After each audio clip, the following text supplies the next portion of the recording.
Veamos el método de Newton para mayor dimensión. Este método se va a usar para hallar el máximo o mínimo de una función que depende de dos variables, de tres variables, de cuatro o de más. En este caso vamos a ver para una función de dos variables. El proceso iterativo es el siguiente.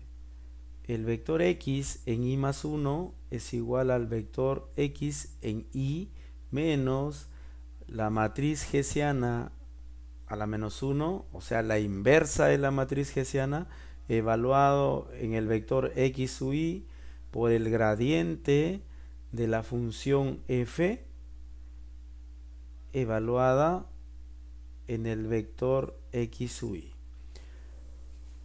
La matriz hessiana se calcula de la siguiente manera para la función f.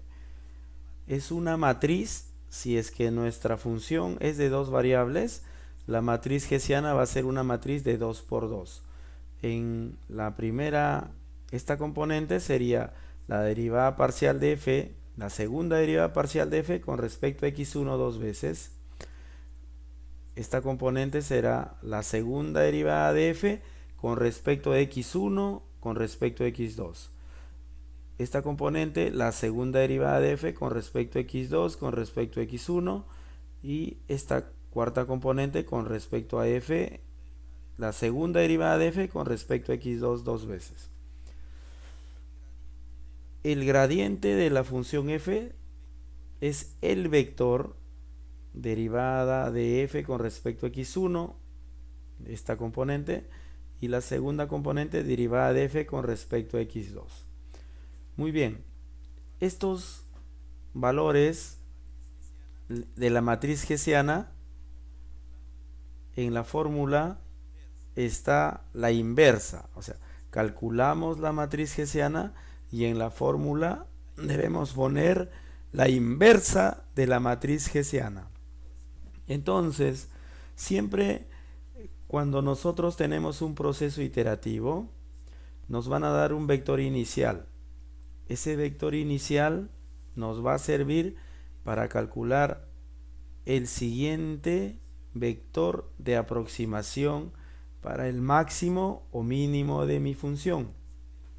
Por ejemplo, si me dieran x sub 0, el vector x sub 0, con ese vector voy a calcular el vector x sub 1.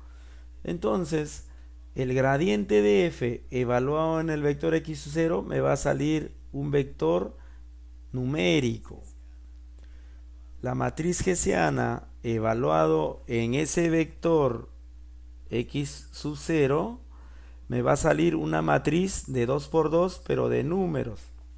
Lo invierto y multiplico esa matriz inversa por ese vector, lo cual me va a salir un vector numérico. A ese vector le voy a restar todo esto, que va a ser un vector, le voy a sumar al vector x sub i, y el resultado me va a devolver el vector x sub 1. Entonces, con ese vector x sub 1 lo pongo en la fórmula y obtengo x2. Y así, entra x2, sale x3. Y así hacemos un proceso.